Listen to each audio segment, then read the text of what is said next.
Hi,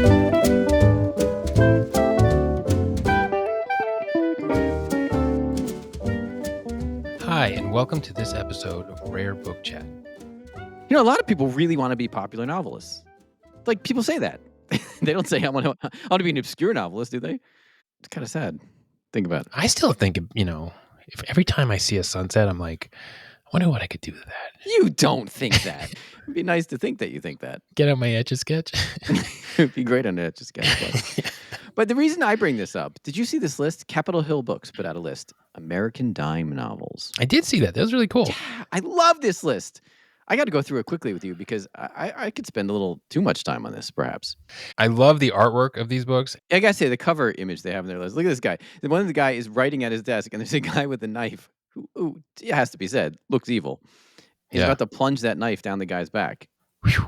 And the knife is about the size of the guy's back. I know, look at that. And there's a crow nearby. I think the word lurid is appropriate here. Yeah, skull and bones. Skull and bones. Yeah. So, but briefly though, dime novels, cheaply made and cheaply priced. Yeah, wait. You got to read the text here. With the rise of American literacy rates and the 40-hour work week came the need to produce inexpensive books for an omnivorous reading public. Yeah. I don't know if we do we have an omnivorous reading public still. Yeah, I don't know. All this like scrolling on Instagram and wherever else. Oh my gosh. Yeah. I was reading. Listen to this. Like, I was reading a Nero Wolfe book. Oh, really? Last night, actually. Wow. And Nero Wolfe is so excited. He goes, the times are perfect for the sedentary man, because Nero Wolfe never left his apartment. For the sedentary man, because of the radio. He's like, I can just sit down and listen to radio and hear what's happening in the world. Yeah. And then, what would he think now? You could be totally sedentary now. A lot of people are. He was sedentary with just the radio. Also in the little text ahead of the e-list, it says, we think it worth noting that the list also includes novels by pillars of the dime novel market, and then lists a few people.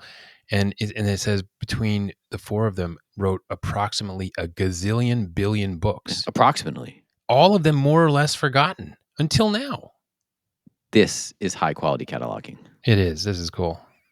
And I have to say, their list, it did make me investigate some, and I feel like I gave them some life, at least in my head, which is not worth much. Okay, get me excited about this stuff. The first item on the list is $30. So $30. Okay, hold on. This is rare book collecting for the masses, which I like. Right? The dime store novels is literature for the masses, or stories anyway. I don't know about literature, but see, you're doing it already. I know I am. You're that's insulting the public. Well, we're gonna have to fight this out then. I wasn't going to get to this now because it's toward the end of the list, but this encapsulates the whole concept of what I want to talk about. Okay. The number 17 in their list. Okay. Charles Garvis, a.k.a. Caroline Hart. Couple things about this, number 17, that caught my eye. Charles Garvis, first of all, is a man, and he wrote a lot of times under a female pseudonym, which is highly unusual because many of the other items in the list are the other way around, which is very interesting because a lot of his books are romances. So he's playing to a stereotype of the time. Now, let me just give you you just insulted these dime novels. I did not. Take it easy. Yeah, you did. And Garvis, they're entertainments. Garvis has a rebuttal for you. Okay. Yeah. So this contemporary critics were almost unanimous in their disregard of Garvis's books. But he was hard to ignore because of his best-selling status. Listen to his obituary in the London Times. Wait, you looked up his obituary? This is his obituary in the London Times. My goodness. This guy is fascinating. You are into this. I'm so into I hope you bought number 17 for $20. I didn't. But I should. Yeah, go buy it. Wait, as an aside, this is a robust area of collecting dime novels, and we are lucky that they're so inexpensive. I like that. I mean, the Library of Congress has 40,000 dime novels. Wow. There's a dime novel bibliography at dimenovels.org. And it's so cheap. You could start a wonderful collection for books that are $30, $40. Anyway, so Charles Garvis has a rejoinder for you. Okay, this is in his obituary. It cannot be said that his work was of a high order. Okay. Too bad. But criticism is disregarded by his own frank attitude toward the possibility of the permanence of his literary reputation. Okay. Don't know if he succeeded there with the permanence. His answer to a captious friend who seemed solicitous to disabuse him on this score was merely to point with a gesture to the crowds on the seaside beach reading, quote, all my books, he said. Hmm. They're all reading my latest. The Yeah. obituary says, it was a true estimate. Hmm. Isn't that great? He's like, That's cool. you don't like me? All these people on the beach, they're reading my books. Take Yeah. that, obscure poet. Yeah. Yeah. And can I just, this is the last thing I want to read about him. Okay. A critic, Laura Sewell Matter, said, Garvis endured more public ridicule by critics than any decent human being deserves.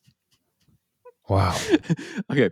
What other critics failed to acknowledge, what Garvis knew and honored, are the ways so many of us live emotionally attenuated states during times of peace as well as war. Stories like the ones Garvis wrote may be low art, may not be art at all. They may offer consolation or distraction rather than provocation and insight. But many people find provocation enough in real life, and so they read for something else. Yeah. One cannot have contempt for Garvis without also having some level of contempt for common humanity. Oh my goodness. Yeah, for those Seriously? readers, Are you not all of accusing whom me? can be. Yes, I'm accusing you of having contempt for common humanity. I'm not going to accept that. Yeah. So, I guess the story is that I'm trying to argue. Why are we dismissing you? Why are you?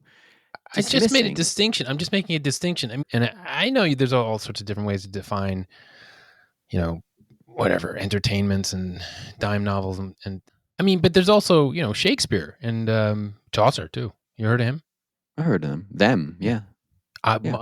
Cervantes, maybe my favorite. So your point is that you're a snob? No, that's not my point. I thought that was your point.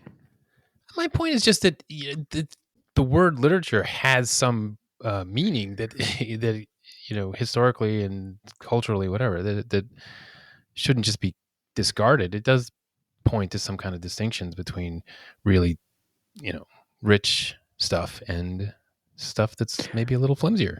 You're probably right, because I'm guessing if I actually read a Charles Garvis novel, and he would put out a new novel every month, 12 a year. Well, what about Simenon? I mean, he would dash off a book in a week or two, and he's really interesting because he wrote his Maigret novels, which are kind of just purely entertainments, but then some of the other stuff is rich and interesting and dark and complex. And We do think that, and I think that if you can knock stuff off so quickly, it's got to be bad, right? I got into Simenon because New York Review of Books had issued a bunch of his books as paperbacks. I think it was a review introducing those paperbacks that the reviewer made the argument that Simenon had kind of nailed the the darkness of existential emptiness in a way that even surpassed Camus. Those are fighting words right now.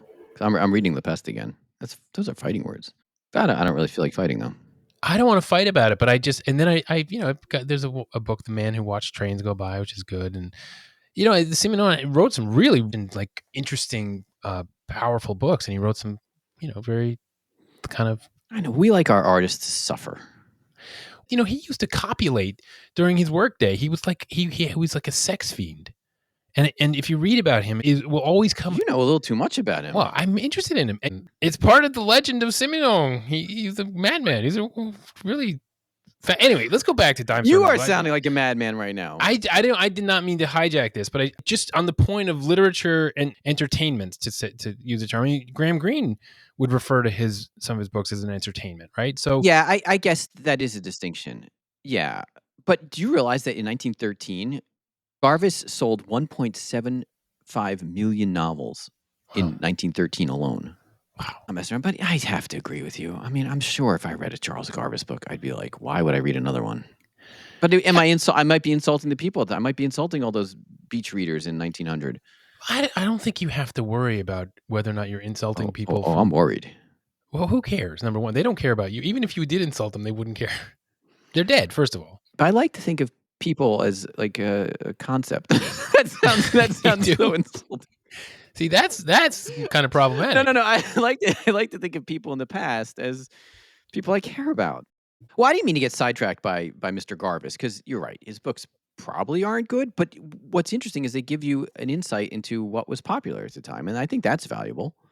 Also, from a collecting standpoint, just the artwork of these books is so just irresistible. I don't know what it is, but I love it. I love, I don't know, the strangeness and Well, the they're also trying to get your attention really quickly. yeah, Like, presumably these are out in a shop, and you're walking by, and you have to be allured by the cover. yeah. They also have great ads. Here's a ad for Hall's Vegetable Sicilian Hair Renewer. I mean, that's probably worth buying $20 right there. I want to talk about number 6 really quickly. Okay. So it's called The Bad Boy at Home. Oh, It's by Walter Gray, but it's not by Walter Gray. It's by Meta Victoria Fuller Victor. But Meta Victor also wrote under the pen name Seeley Register. Seeley Register. right. Yeah. But the interesting thing is she's credited with authoring one of the first detective novels in the United States. And she was considered a pioneer in the field of detective novels. Wow. So these may be worth visiting, Mm-hmm. revisiting. And it says in the description, this edition not in OCLC as of February 2025. That's the thing. I don't know what the relation between these dime novel printings and first editions. I think a lot of them are, but a lot of them may not be. Yeah. But at these prices, it doesn't really matter. It's $30 Yeah. for a cool looking book. A cool looking book, right. And it's called The Bad Boy at Home, from a pioneer in the field of American fiction. Actually doesn't even have date on it. I guess you put it out there and hope, it has a long life. And I mean, you could pay $30 for a hamburger these days. $30 for a haircut would be cheap. Person who cuts my hair never says a word to me, and I love that. There's no banter. There's no chit chat. Because you're a shy guy. No, I just go in there, zone out, and I don't know. I go in at late morning, and the light is really nice, and it's just really relaxing. You should write a poem about this. I could write this might be my artistic, thing. Anyway, let's keep going. This is stupid. So number 10, Annie Henry Wilson, or Annie Henri Wilson. I don't know. Mr. Mercer of New York. Wait, a novel. Look at that. Yes, you got to look at this. Really swirling cover, a face in the moon, really, really cool stuff. But I just wanted to highlight the cataloging here. Rare dime novel set in rural North Carolina, where the titular Mr. Mercer retires from the world. As described by one contemporary reviewer, remember this is a contemporary reviewer. Yeah. It was here that he ran across a girl, refreshingly sweet and innocent, who appealed to his fancy and who was later given to him by her poor and illiterate old parents to do with as he pleased. That is horrifying. That's pretty bad. But now, listen, a bizarre and rather upsetting premise for a romance novel. And this is a contemporary review from 1896, even realizes this. Told in a fearless way that takes the lax morals of today's society people for granted.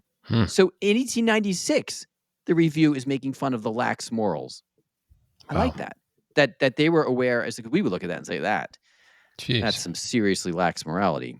Why are we talking about this? Why don't we just buy these? Well, this one's a little pricier at $150. Right.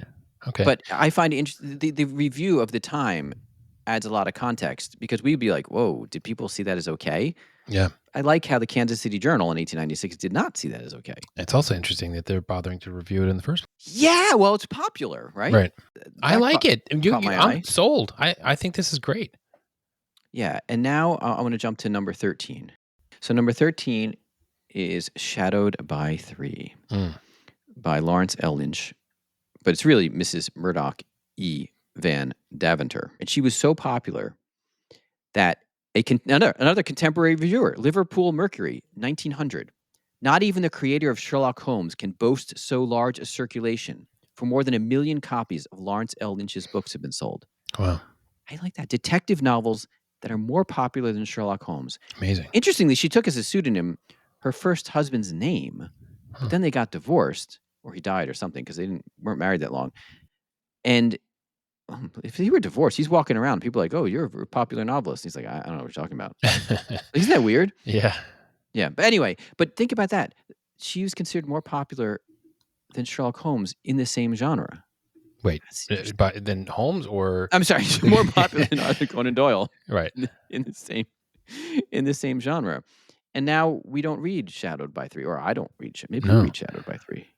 Maybe I should. Yeah. Maybe that's what I'll be doing this afternoon. Yeah. Well, on that note, because I started thinking as I was going through this catalog, did these people earn livings? Were these women compensated well? Yeah. And number 14, Mrs. Eden, Eden, Emma Dorothy Eliza Nevitt Southworth. She published a lot of books. Her father wanted her named Eden with those initials, so that's not an accident. Anyway, she became super rich writing. Wow. Yeah, she had this crazy life. Her husband abandoned her in search of Brazilian gold Oh God. and just left her with the kids. And she was, she needed support. And she started writing these books, and they were popular. And then she signed a contract with a publisher that earned her about $10,000 a year, which Wow. is something like I used an inflation calculator, and it was like something like $370,000 a year, making her one of the country's best paid writers. So That's she great. became rich through her Hmm. writing. I mean, that's great. Yeah. Makes me feel better about these dime novels. Why? Yeah, What do you care? I don't know, If because she, I I live mean, in the past. That's why I care. yeah. Okay. Yeah. So, Michael, there was the implication in our conversation earlier that you thought maybe I was a snob because I was trying to draw a distinction between Cervantes, let's say, and dime novels. I think it was more than an implication. I think I flat out called you a snob. If I didn't flat out call you a snob, I will now. So you were Okay. being a snob. Okay. So, one thing that I really love about the book business, I mean, it's just the books you see coming through auction catalogs, dealer catalogs, and so forth, is, I mean, everything, every facet of the human experience is represented one way or the other. Well, that's intriguing. And we have this kind of assumption that in the past people were a little more dignified or they were a little more proper, Yeah, we and do have that assumption. don't we? Yeah, why? It's a complete fallacy. So I'm looking at a book here Well, but coming why up. do we have that? I think you're right. We do have that Yeah, assumption. you do. I mean, and you see stuff come through catalogs. You see erotica. You see like odd photographs. You get weird books. I mean, you go back to Chaucer. You read Chaucer, and you're like so shocked. Like Yeah, there's farting humor in Chaucer, right. And well, you might even say flatulence if you were feeling a flatulent little humor. hoity-toity. But if I mean, Well, it's because you're a snob. Yeah. So I was looking at this thing coming up at Forum. Form auctions. Yeah, Yeah.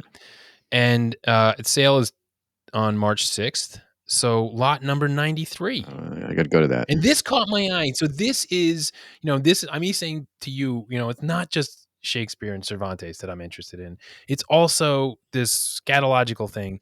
And that was interesting because Boy, you're dropping from Shakespeare Cervantes to scatological. We were talking about dime novels. but anyway, I saw this lot, and in the description, the first word is scatological. So it's like, and I'm thinking, okay, what is that? I'm not even going to try to say it in French. So it's a French play. The translation is touching shit is a sign of money. Okay. So I saw this and I was just kind of interested. And I was like, oh, I'm not familiar with this title. I have not seen it Oh, before. really? You're not familiar with this title? No, I'm not No familiar one with this. is. Right. So I go into auction records and it's sold a couple of times. And it's never valuable. It's like a couple $100, maybe $100. And it's always selling in Europe. Was this a closet drama? You think this was performed? What's this? Do you know the story? What's going on here? Well, it's hard to tell because there's almost nothing written about it. I mean, it's a very poorly documented play, so it couldn't have been too successful. Anyway, so I'm in the auction records in Rare Book Hub, and I'm just kind of wondering like what else is out there, that is scatological. I think you want to start a collection. No, I think I just wanted to get back at you, because of all this, like the implication that I was Poor motive. it's as good as any. So anyway, and then so then it's like collecting scatological stuff, erotica, all that. Is that outside the mainstream? So I answered that question. Okay. So I go into. I'm kind of become interested in lot 93 at Forum. Touching Because it's shit in is- a collection. It's part of a collection. somebody collected it, right? Yeah. And it's appeared at auction three times previously. Wait, before we move on from the book, this title is intriguing, I have to say, It is intriguing. because I mean, you've heard people say this, when you walk to work, I'm saying hypothetically, and you step in, you step in it, A little you crud. step in it, and people go, oh, and now you're miserable, right? You don't know how to get it out of the ridges in your shoe, and your whole day is ruined. But then someone will say, you know what? That's good luck. Yeah, or if a bird. Bird. That's exactly what I was thinking about. That's good luck. Yeah. They're just saying that to make you feel better. Right? I mean, that's all it is. But anyway, the point is, so I go into auction records and I'm kind of trying to explore this. Like, what else is out there that has scatological humor that is sold? What's in the Scatological Hall of Fame in terms of book collecting? Well, I don't know, but look, so 2022, right? There's a manuscript written by Terry Southern, 250 pages in total, right? Mhm. And the original manuscripts for The Magic Christian. Okay, so The Magic Christian was made into a movie, starring Really? starring Peter Sellers, Ringo Starr, John Cleese. Wow. This is a good cast, right? Richard Attenborough. So it's written by Terry Southern, and so I find in the auction records the original manuscripts for this, which I can't believe the price is $16,380, which I'm like, that seems very, very cheap. But I'm looking, so the match was scatological, and it's a comedy in which Guy Grand, a fabulous billionaire, sets out to prove that everyone has his price and will perform any exploit, however scatological or malodorous, Ooh, that's a good word. if you have enough money to pay for it. So anyway, so this is like, and one of the more biting episodes, Grand buries money under a gigantic pile of manure soaked with blood and urine. Oh, jeez. Advertises. Well, you would call me a snob, so I'm, I have to push Going back overboard. So, so he's got this gigantic pile of manure soaked with blood and urine. Advertises free. Wait. They're soaking the blood and urine because the gigantic pile of manure is not enough. Yeah, stands back to watch the fun with a sign saying "free money." Yeah, where am I going like with a this? Mr. Beast YouTube video. But whose collection was this from? This is the point. What's the point? This came from the private collection of Bill Reese. That's amazing because the Reese collection's, a lot of highbrow stuff. Yes, that's my point. There is no more esteemed, and the late Bill Reese, but there's no more esteemed. But once you say manuscript, it becomes highbrow. Okay, but all I'm saying is, there is no more esteemed dealer in American dealer in the last, I don't know, 50 Pantheon. years. Yeah, than William Reese, and in his private collection, there it is, scatological. So, this if you're looking through the forum auction and you think, oh, this is a play from 1883, and it's like a little raunchy and filthy. Yeah, this is your opportunity. Well, what I'm saying is, if you are looking at that lot thinking, that I might be interested in buying that, but then you have this resistance where you think, but does that make me, like Scatologist? Well, or does it make you, do you feel like you're rogue? A rogue? Yeah. Well, you're in good company. Bill Reese. Yeah, but people like rogues in general. What I'm saying is, you would be in good company. Okay, well, you can do that. I'm not saying I'm going to buy it. I'm just saying I was intrigued by it. I think you're going to buy it and keep it in your private collection. Maybe not. Maybe you'll make it public. Maybe. Listen to this. This is in the Christie's description from the resale. Before there was Hunter S. Thompson, there was Terry Southern. But this is really cool. That seems so cheap. Does seem cheap. I don't know what I'm talking about. I haven't read the book, movie, whatever. But yeah, manuscript. Yeah, but the manuscript for a book for a notable writer? I don't think I'm going to pass. It could be in your scatological collection. I don't have a scatological collection. But, the images of it really, I love manuscripts. So I love manuscripts. I know, and there's not often you can get in a manuscript of something interesting. Oh, man. So good. All right, we're done.